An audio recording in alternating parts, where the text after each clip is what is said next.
Welcome back guys. അപ്പൊ ഞാൻ എന്നിട്ടിരിക്കുന്ന ഈ കോസ്റ്റ്യൂമും എന്റെ മേക്കപ്പും തമ്മിൽ യാതൊരുവിധ ബന്ധം ഉണ്ടാവില്ല. സ്വാഭാവികമായിട്ട് ഇപ്പൊ നിങ്ങൾ ചിന്തിക്കുന്നത് അത് തന്നെയായിരിക്കും.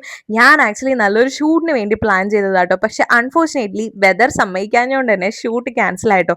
പക്ഷെ നമ്മൾക്ക് വേറൊരു നല്ല പരിപാടി ഉണ്ടായിരുന്നു. വേറെ ഒന്നല്ല, നമ്മളുടെ സ്വന്തം നവൻ മോൻ, നമ്മൾ സ്നേഹത്തോടെ നവൻ മോൻ എന്ന് വിളിക്കുന്ന നവൻ ലാൽ ആക്ച്വലി ഒരു സകലകലാ വല്ലഭനാണ്. ആൾ നല്ലൊരു ആക്രോബാറ്റിക് ഡാൻസർ ആണ്. ആൻഡ് ഇപ്പോ വലിയൊരു പ്ലാറ്റ്ഫോമിലേക്ക് ഇപ്പൊ ചെറിയൊരു തുടക്കം കുറിച്ചേക്കാണ്. വേറൊന്നല്ല, ആളുടെ ഒരു ഫിലിം ഇപ്പൊ റിലീസ് ആയിട്ടുണ്ട്. ആൻഡ് ഞങ്ങൾ എല്ലാവരും അതിന്റെ ഹാപ്പിനെസ്സിലാണ്. സോ അതുകൊണ്ട് തന്നെ നമ്മളെ റെസിഡൻസിലെ ഒഫീഷ്യൽസ് എല്ലാവരും കൂടി ചേർന്നതിന് MLA-നെയൊക്കെ ക്ഷണിച്ച് നമ്മളുടെ നവൻ മോനെ ഹോണർ ചെയ്യുന്ന ഒരു പരിപാടി ഉണ്ടായിരുന്നു. സോ ഞങ്ങൾ എല്ലാവരും വളരെ എക്സൈറ്റഡ് ആയിട്ട് തന്നെ പ്രോഗ്രാമിന് പോയി.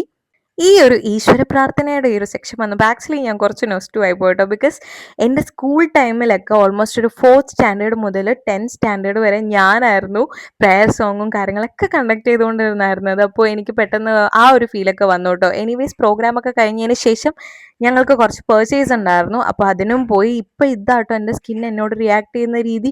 ആൻഡ് എനിവേസ് ഇത് നമ്മളുടെ ഹായ് ലേഡി എന്ന് പറഞ്ഞിട്ട് ഫസ്റ്റ് ഒരു ടൈലറിങ് ഷോപ്പാട്ടോ. എൻ്റെ ലൈഫിൽ ഫസ്റ്റ് ഫ്ലെക്സ് വന്ന ആദ്യത്തെ ഫ്ലെക്സ് ആണ് ഞാൻ മോഡലായിട്ട് നിന്നത്. ആൻഡ് അതിനുശേഷം ഈ ഒരു പർച്ചേസ് ഒക്കെ കഴിഞ്ഞു. ഈ ഒരു സംഭവത്തിലേക്ക് എനിക്ക് വലിയ പ്രത്യേകിച്ച് താല്പര്യമൊന്നും ഇല്ലാത്തതുകൊണ്ട് തന്നെ ഞാൻ ഇങ്ങനെ നോക്കി കണ്ട് നിന്നതിന് ശേഷം വീട്ടിലേക്ക് പോന്നു. അപ്പം ഇത്രേ ഉള്ളൂ. ബൈ.